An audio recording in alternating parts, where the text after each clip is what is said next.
Hello and welcome to my channel. My name is Charissa. I am a Canadian flight attendant and I vlog about my travels, my flight attendant layovers, and some flight attendant content as well.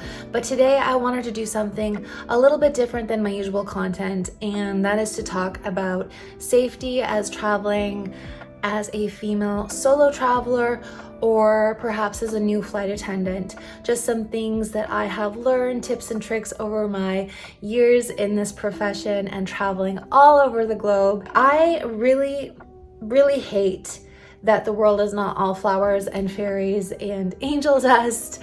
I can be somebody who is very much in my own little world. My friends used to call me Space Cadet and make a lot of jokes about me not being aware of my surroundings. And I am happy to say that is very much not me anymore. When you are on your own, you have to put your safety first. You cannot afford yourself the luxury of being in your own little world. Yes, have fun, do new things, but we do need to be aware of what could happen and what is happening around us when we are traveling in order to have a safe, happy, healthy life. So these tips are kind of all over the place, but let's get started. Number one, make sure that you always have a way to contact somebody. I know a lot of flight attendants who have Wi-Fi boxes, they have eSIM cards for whatever location they're in. Personally, I have never done that, but I always turn my data on wherever I am in the world. I don't care how much it is. I definitely need to change my phone plan. I think I pay like $15 a day overseas. Yeah, it's not great, but there are really good phone plans that do accommodate for you, especially if you are a frequent traveler. But I don't care. $15 a day is a very small price to pay to know that I can call my Dutchman, I can dial 911 if I need to. And also, I just have the data to see on Google Maps where I am and how to get to my hotel or from this place to another. I think it's very stupid to go out alone with no access to Wi-Fi or data. So that is number one tip. Always have a way to reach someone or call for help. Number two, kind of connected to this one, is location sharing. I always have my location on my phone. My Dutchman can always see where I am. His location is on as well. I can always see where he is. Some couples hate this. I think it's a lack of trust that you have to share your location all the time. It is not about that at all for us. It is just knowing where each other is makes us both feel like, oh, they're safe. I've had many times where the Dutchman has looked up where I am on a layover and he'll be like, it's past midnight, you're not at your hotel, are you okay, are you safe? To me, that is not someone pushing boundaries on my independence. To me, that is having someone show up and love you and care for you. You can have that with a friend, a parent, your significant other, if that is something that works in your relationship. But I feel safe knowing that someone always knows where I am. Number three, do not listen to your earphones when you are out and about alone. It is so stupid to not be able to hear what's going on around you. In the past, I would sometimes put my ear pods in but not listen to anything just because someone was giving me the vibe like they wanted to have a conversation or, you know, kind of hit on you. It's just the vibe is not nice. So I sometimes have put in ear pods, but I will not turn anything on just to be like, you know, I'm busy, I'm listening to something, I'm not interested in having a conversation with you. So that is something you can do as an alternative, but don't actually listen to something. Number four, be aware of friendly conversation. If someone asks you, are you here by yourself? No, you're not. You are not anywhere ever by yourself. I normally do not condone lying of any sorts, but when you are traveling, I think it is more than appropriate to say, no, I'm on a sibling trip, my two brothers are outside, or actually I'm here on a big family reunion, my boyfriend's just in the bathroom. Just make up a story so that people know you are not alone. Number 5, take photos of all your credit cards and your personal ID, passports, driver's license, credit card. Perhaps you can put them in a folder on your phone with a passcode as well, so they're not easily accessible if someone did get a hold of your phone. But this information has gotten me out of some sticky situations in the past where I didn't have money or cards on me, and I had the information on my phone, so people were able to help me buy what I needed to buy or get where I needed to go because I did have some sort of payment option. Number 6, save your hotel or place of lodging on your Google Maps or whatever map feature that you have. As a flight attendant, we go to so many hotels, and I have left a hotel before, gone shopping or whatever, and then suddenly I'm like, how do I get back to the hotel? And I don't even remember where the hotel is because all the names are swirling around in my head of the last 12 hotels I've stayed at. So save your hotel on your Google Maps. Trust me, it will be very helpful. Number 7 is look at the back of the door when you get to your hotel room. There is almost always an emergency exit plan on the back of the door. Nobody actually really looks at it, but if there is something that happens where you need to get out of your room fast or someone's like after you and you're like, where's the stairs? Like, you know what I mean? I'm putting crazy situations out there, but if ever by the slimmest chance something crazy like this happens, you're gonna know where the stairwell is and get out of that situation as fast as possible. Please check out the back of your hotel room door for the emergency exit route. Number 8, if you're walking around and you get the vibe that you're just feeling unsafe or someone's kind of watching you, pull out your phone and make a call to somebody. Not only do you have someone who can call for help if needed, you become less of a target because you are talking to someone. Number 9, all of us girlies know this trick, unfortunately. Make sure you have your keys out and you can hold the key out. It's one of those little things that makes us feel a little bit safer. Also, you need to observe the world's cutest keychain. It's from Japan, which is actually where I am filming this right now. I am on a layover. Number 10, and this is probably the most important tip of the whole video and the most common sense one, but if you are on Instagram or any social media, never post locations in real time. If you're at the restaurant that you want to tag on Instagram, go ahead and do that, but wait until you have left the restaurant, preferably once you've left the city. My videos are almost always posted days or even weeks after I've been to a place. And when it comes to more real-time social media like Instagram, I always wait until I have left the location, the city, and usually the country before I have posted something when I am in travel work mode.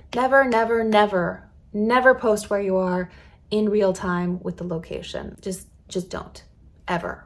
11, when you get to your hotel room, check everywhere. Behind the curtains, under the beds, in the bathroom, in the closet. Everywhere you can possibly check.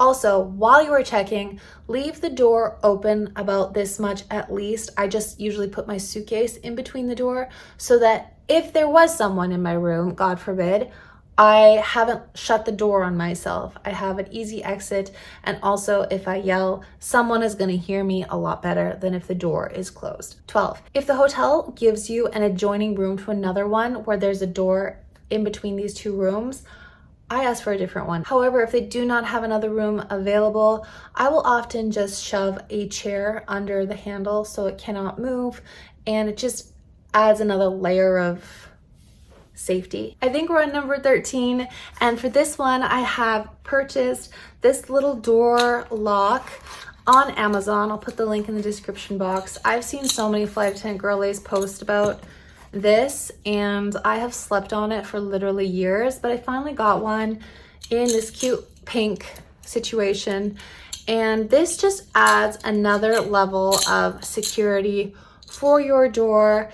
You literally just put this part in between the door, and you'll use this side if it's like a bigger hole for the door lock, and this one if it's smaller. Once you have this in between the doors, you literally just put this knobby thing inside the heart-shaped hole and pull down like so. Making sure that the wide side, the handle looking portion, is on the top, not upside down. This extra layer just helps you feel that much more confident that nobody can get into your room. I have had it a couple times where someone has tried to get into my room in the middle of the night. It is absolutely terrifying. If this ever did happen to you, you would want to call the front desk right away as well to let them know what happened. But this little device just adds another little level of comfort knowing that you are a bit more safe and it is hard to get into your room. Number 14, do not be polite. I am Canadian. It is literally bred into us that we need to be as sweet as maple syrup to everybody and say please and thank you. Say I'm sorry when someone else steps on our feet. But when we are traveling, I have learned not to be Miss Maple Syrup. When someone is asking you where are you staying, that is not appropriate. Do not tell anyone where you're staying. Just be upfront. I prefer not to give out my location to people. As women, it is sometimes not natural for us to be super rude and aggressive. Well, at least not with my personality, but I have learned to not smile when someone's talking to me and I don't have good vibes. I will literally just look them in the eye and say, I'm not interested in a conversation, and walk away. And that feels so rude. There's nothing wrong with it. Your safety is all that matters at the end of the day.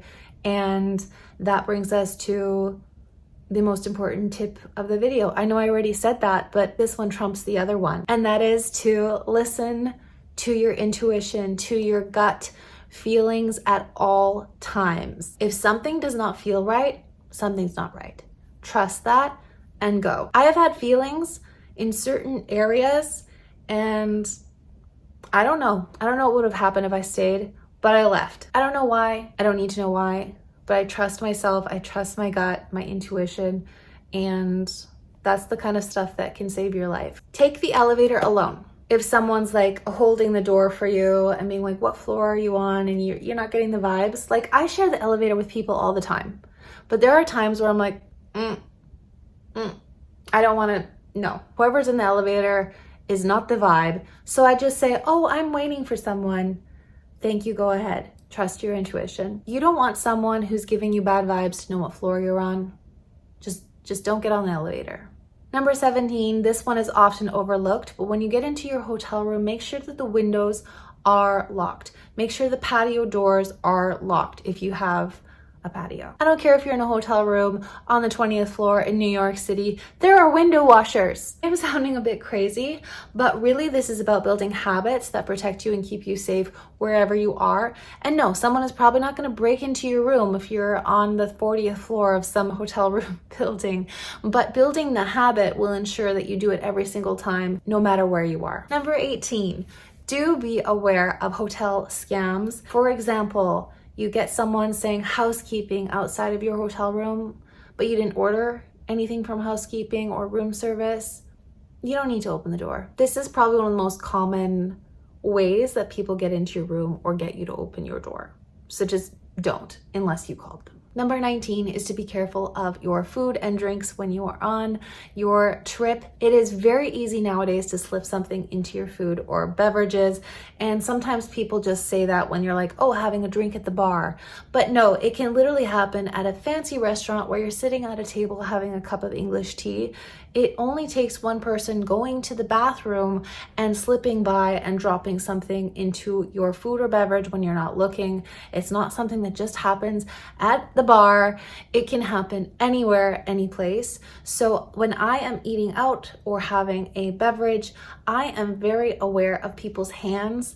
If they pass by me, I am watching my whole food and drink area. That makes me a little bit psychotic, but it's fine. Unfortunately, I know people that this has happened to, and hearing their stories is not fun, and it can happen to anyone. Just be aware, be careful, be safe. Number 20, and this is my final tip for this video, but that is to be careful of your transportation. I purposely very, very rarely take a taxi because taxi drivers just don't go through this screening process as much as, say, an Uber would. And Uber also allows me to share my location with my Dutchman or whoever I want. and they are able to track my ride and see if I go off course at any point in time, which makes me feel safe. But also the ride is tracked. There is a digital trail of the Uber ride, and taxis, there just isn't that same level of accountability. Ubers are just safer in my opinion, and they often are a better price point as well. So those are my tips for this video. Thank you so much for watching. Please like and subscribe if you enjoy this content. Share this with your friends who might be traveling soon. Thank you again for being here. I appreciate you so much. I hope that these tips are helpful, and I will see you very soon in the next video.